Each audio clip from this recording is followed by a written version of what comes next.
Restructuration annoncée chez D'Ieteren. Ce sont les concessions de D'Ieteren Auto qui sont concernées. Certaines vont fermer. On va retrouver en direct de chez D'Ieteren Jean-Christophe Peuzès. Bonsoir Jean-Christophe. Alors pourquoi cette restructuration annoncée ? Alors cette restructuration, plutôt ce déménagement de certains sites, il y en a 12 actuellement, il n'y en aura plus que 7 en 2018. Ça doit répondre à une amélioration en fait de la productivité. Alors j'ai à mes côtés Denis Gorteman, le patron, le directeur général de D'Ieteren Auto. Alors la production de certains sites n'était plus satisfaisante, il fallait les déménager, autrement dit les fermer à terme. Il fallait effectivement déménager certains sites pour pouvoir améliorer le service à la clientèle.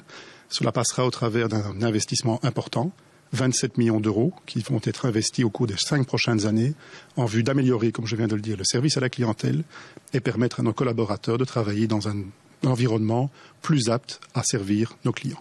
Alors ça se passera graduellement puisque c'est prévu d'ici à 2018. Alors il y a 480 personnes actuellement qui travaillent pour D'Ieteren dans ces concessions. Il y en aura moins à terme, on imagine. Il y en aura moins à terme, mais comme nous l'avons annoncé ce matin en conseil d'entreprise et à notre personnel, cela se fera sans licenciement collectif. Il y aura effectivement des prépensions. Nous profiterons également des départs naturels et surtout, nous le ferons dans le dialogue et dans le respect qui caractérise la maison D'Ieteren. Mais à l'heure actuelle, vous ne voulez pas citer de chiffres en fait. Ce sera moins de 480, mais vous ne voulez pas dire combien. Ce sera moins que 480, mais nous réservons cette réponse au prochain conseil d'entreprise qui aura lieu le 10 mars. Alors justement, par rapport à cela, vous annoncez en fait une perte pour ces sites D'Ieteren. Pourquoi en fait perdent-ils de l'argent? On parle de 10 millions d'euros par an. Il y a effectivement une perte importante, 10 millions d'euros, c'est beaucoup de trop.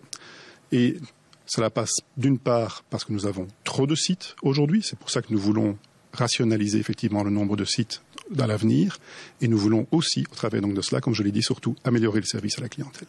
Donc ça veut dire que les sites qui vont rester vont s'agrandir et on y trouvera en fait plusieurs marques de D'Ieteren. Plusieurs marques seront sur un même site, mais chaque marque sera localisées indépendamment l'une de l'autre. Donc chaque client restera très clairement dans sa marque. Un client Volkswagen restera dans un showroom Volkswagen, sera accueilli par du personnel Volkswagen et donc nous ne mélangeons pas nos marques. Ça c'est très clair, même si elles se retrouvent sur un même site. Alors vous parlez d'un investissement de 27 millions d'euros. Ça va servir à quoi en fait cet investissement? Cet investissement va donc servir à réaménager les sites que nous allons garder et aussi à investir dans une nouvelle carrosserie qui se trouvera au sud de Bruxelles. Ça veut dire qu'il y a des sites aujourd'hui qui sont situés en région bruxelloise et qui vont déménager en dehors de la région bruxelloise?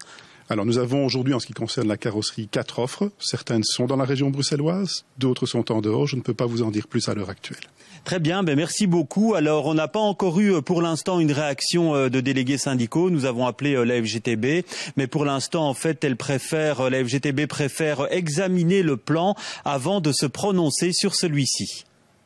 Merci à vous Jean-Christophe Peuzès en direct de chez D'Ieteren.